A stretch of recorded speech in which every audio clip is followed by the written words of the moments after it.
All right, I was going to do this on my other channel. I have decided to put it here. This is a commercial that will air during the Super Bowl featuring Bruce Springsteen on vocals. Well, he's doing the narrating, and it's a Jeep commercial, ladies and gentlemen. And what's really interesting is that Bruce Springsteen has never done a commercial before. He was always against that kind of thing. He was always against corporate America and selling out. And guess who is working on behalf of corporate America now? Who's being employed by them? It's Bruce Springsteen. That's who's being employed. And nice little commercial here for Jeep. Although, other than Bruce Springsteen driving around in his old Jeep, they're not talking about a new Jeep. It's just Jeep doing their virtue signaling, trying to bring people together, and having the quote-unquote boss do some of the heavy lifting for them. I find this commercial rather repulsive. I guess it could be worse because he does make a couple of interesting points during the commercial, which could be interpreted in a different way. So let's roll it, and then I'll do some commentary as I roll through it. There's a chapel in Kansas, standing on the exact center of the lower 48. Okay, so it's symbolic because it's right in the middle. It never closes. All are more than welcome. So everybody's welcome, not just red staters, even though it's in a very red state known as Kansas, which is independent, is liberty-minded, is rural, wants to be left alone, doesn't want people butting in, doesn't want the government, especially the federal government, telling them how to do things. So I'm just throwing this extra commentary in here. It kind of has nothing to do with what this commercial is about, but I wanted to make a few points there. To come meet here in the middle. Meet in the middle at the chapel, by the way, with the patriotic flag. Let's continue. It's no secret. The middle has been a hard place to get to lately.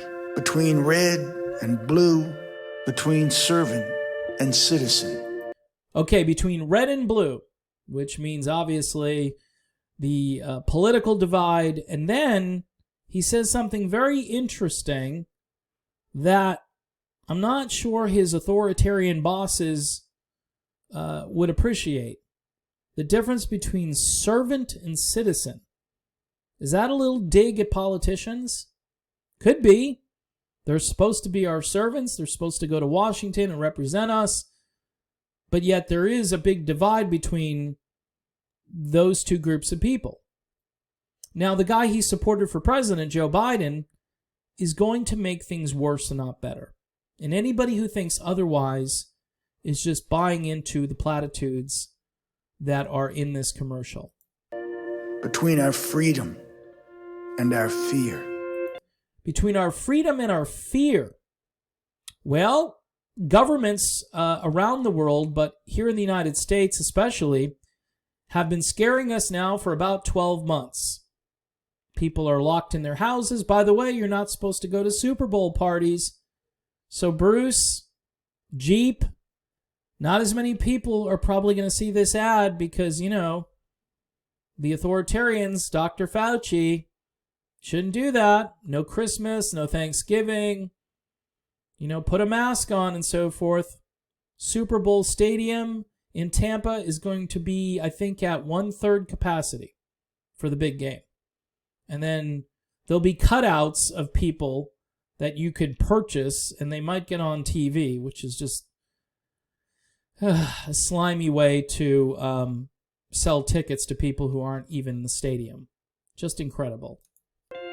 Now, fear has never been the best of who we are. Yet, fear is being encouraged all the time, and it's how we're supposed to live moving forward. And as for freedom, it's not the property of just the fortunate few. It belongs to us all.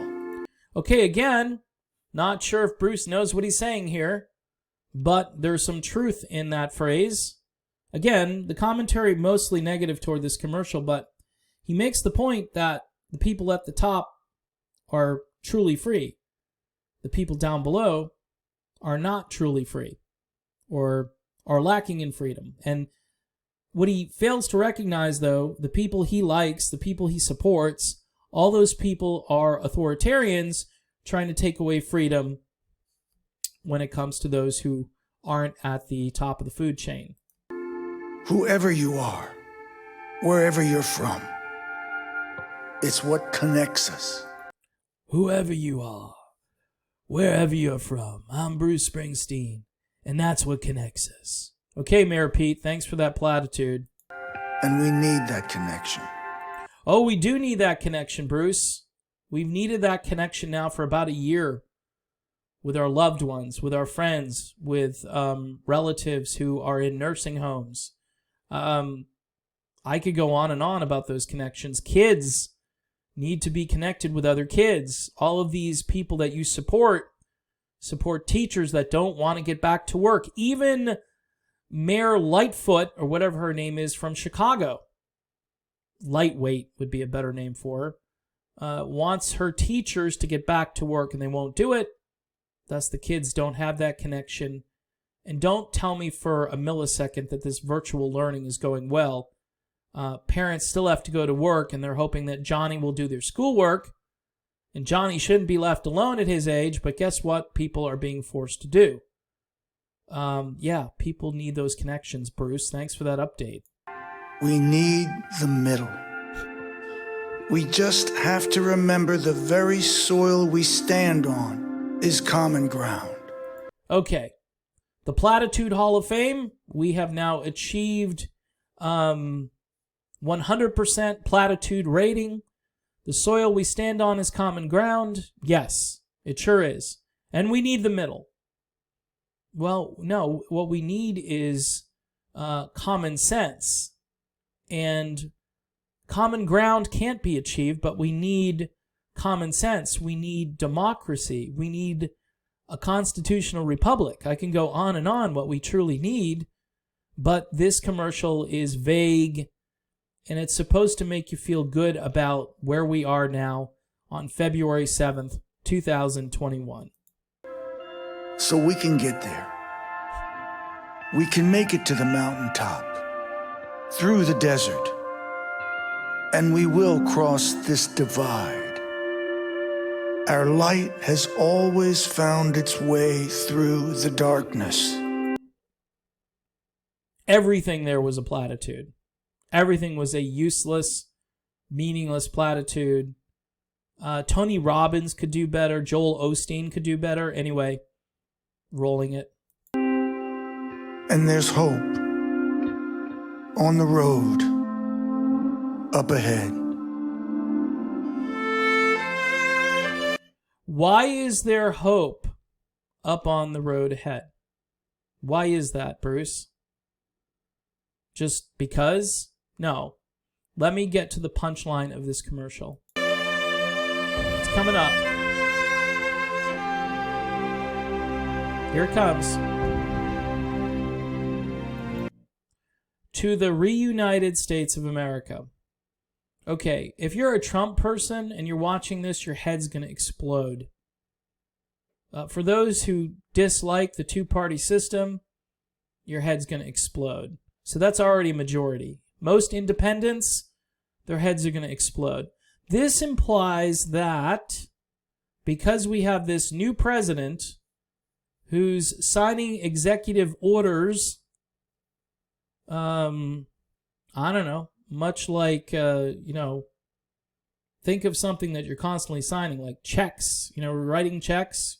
You're signing executive orders, probably more than most people, because most people don't write checks anymore. But this guy is signing them like Pez dispenser candy, I guess. I don't know.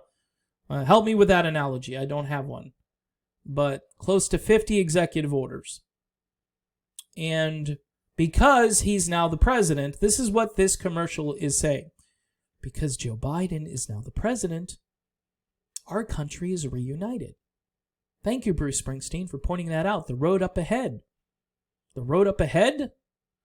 The road up ahead is confusing because you've got a guy who is certainly in cognitive decline, who's running the country, who, speaking of pens, signing checks, can't seem to find where his jacket pocket is, not there, so he's going to put pen somewhere else on camera while he doesn't know what he's signing. At one point, you could hear him. The mic was somewhat hot, and he said something like, "What is it I'm signing? What is this?" But yet, we're reunited. Until we get to the bottom of what just happened, and I know there are libertarians, people that are going to follow me here, and they're going to say, let it go. You're never going to have a libertarian elected to anything. You will never get a libertarian elected if you don't get to the bottom of what just happened here. And you don't, it happened to Bernie Sanders too, by the way. Happened to Bernie twice. Okay? Happened to Tulsi Gabbard a little bit, in the sense that I'm sure she got more votes in New Hampshire than it said she got, number one. Number two, the way they manipulated all of her media interests, people who were online looking for her, Googling her and so forth, the way they did all that, so she was suppressed. The other things were completely rigged. And until we get to the bottom of that, this is again for my libertarian audience, your third-party candidate is going nowhere. They will do whatever it takes. In fact, they'll adjudicate all those ballots, and they'll just put them into the Joe Biden column or the Kamala Harris column or whoever the establishment candidate is that they want to prop up. This whole commercial, though, ends with this, which is wishful thinking, which is another platitude that will make some people angry, because we voted the right way, or you all voted the right way, Bruce Springsteen said, so the road up ahead looks better, and this closes the reunited states of America. No. There are states that want to get out of the Union. What are they talking about? There's a Texit movement going on, and it's serious. They had a state legislator submit a bill, and if it doesn't succeed this time, as time goes on, and the divide gets greater, and the freedoms get lower, guess what? It'll catch on. Texas could be its own self-sustaining country. It was before. It could be again. And there are other states that are probably thinking about it. In New Hampshire, they've got a free state movement in New Hampshire.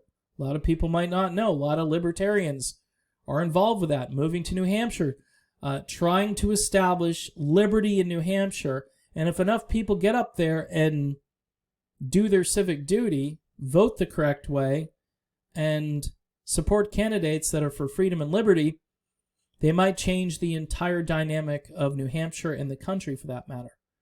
So, is commercial, is it bothersome? Yes. Is it an insult to the intelligence of informed people? Of course. Who's it designed for? It's designed for the casual political observer that would like to get along at any cost and doesn't care about liberty or freedom. By the way, freedom mentioned in this commercial, and they made it sound like freedom belongs to the rich people only and not to those, lower classes and so forth. And I don't necessarily disagree with that. I think the rich people have far more freedom, but what should be achieved, or what should be, you should make an attempt to attain it, is more freedom for more people, no matter what class, no matter what income.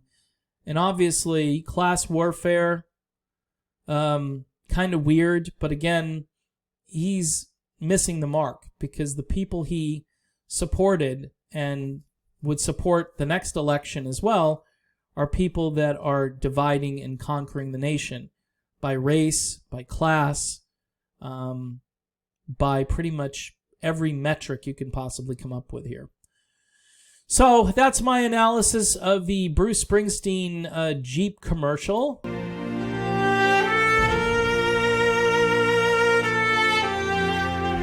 Jeep.com, the road ahead. Apparently Jeep just turned 80 years old too, right? That's pretty cool. But Bruce Springsteen selling out to corporate America. Super Bowl in the year 2021, and Bruce Springsteen did a commercial. All you old-time Bruce Springsteen fans, you know what Bruce used to stand for. This is absolutely stunning, but not at all surprising.